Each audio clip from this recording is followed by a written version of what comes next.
అదే పైన ముందున్న ఇంతమంది కార్యకర్తలు సైలెంట్ అయిపోయినారు. పైన ఉన్న కార్యకర్తలు సైలెంట్ లేదు. ఓకే चंदू थोड़ा आवाज कम करो अपने कार्यकर्ताओं में.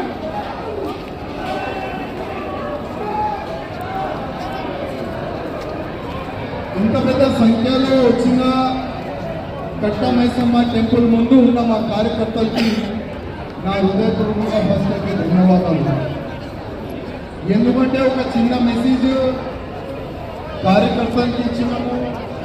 ఇవాళ మనం అందరం కలిసి నుంచి గుడి దర్శనం చేస్తాం అని ఒక చిన్న మెసేజ్కి ఎంతమంది మా కార్యకర్తలు వచ్చినందుకు ఇంకొకసారి హృదయపూర్వకంగా ధన్యవాదాలు. అదేవిధంగా వేదిక పైన ఉన్న కట్టా మైసమ్మ చైర్మన్ గారు, మా అక్కలు, ఇద్దరు కార్పొరేటర్లు, చాలామంది అధికారులు వేదిక పైన ఉన్నారు.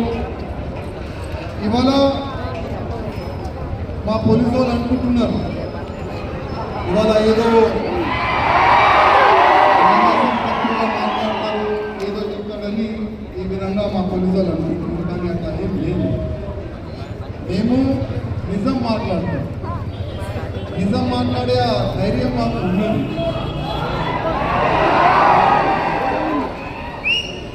2023 తర్వాత ప్రత్యేకంగా మన హిందూ గుళ్ళకే టార్గెట్ చేస్తున్నారు.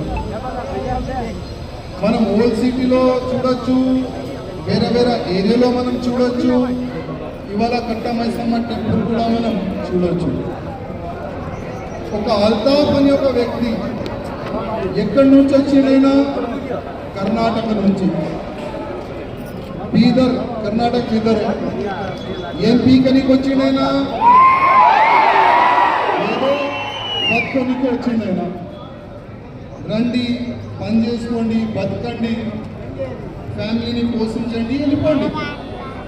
కానీ ప్రత్యేకంగా హిందూ గుళ్ళకే వారు టార్గెట్ చేస్తున్నారు. అసలు వాళ్ళకి ఈ ట్రైనింగ్ కానీ ఈ ఆలోచన కానీ ఎక్కడి నుంచి వచ్చింది ఆయన? వాళ్ళకి ప్రత్యేకంగా ఒక ప్లేసెస్లో వాళ్ళకి నేర్పిస్తారు. హిందూ గుళ్ళ గురించి, హిందువుల గురించి, భారతదేశం గురించి. వందే మాత్రం చెప్పకూడదు, భారత మాత ఆ స్లోగన్ చెప్పకూడదు అని ప్రత్యేకంగా వాళ్ళకి మదర్సాల్లో వాళ్ళకి ట్రైనింగ్ ఇస్తారు. వాళ్ళు అదే ఫాలో చేస్తారు.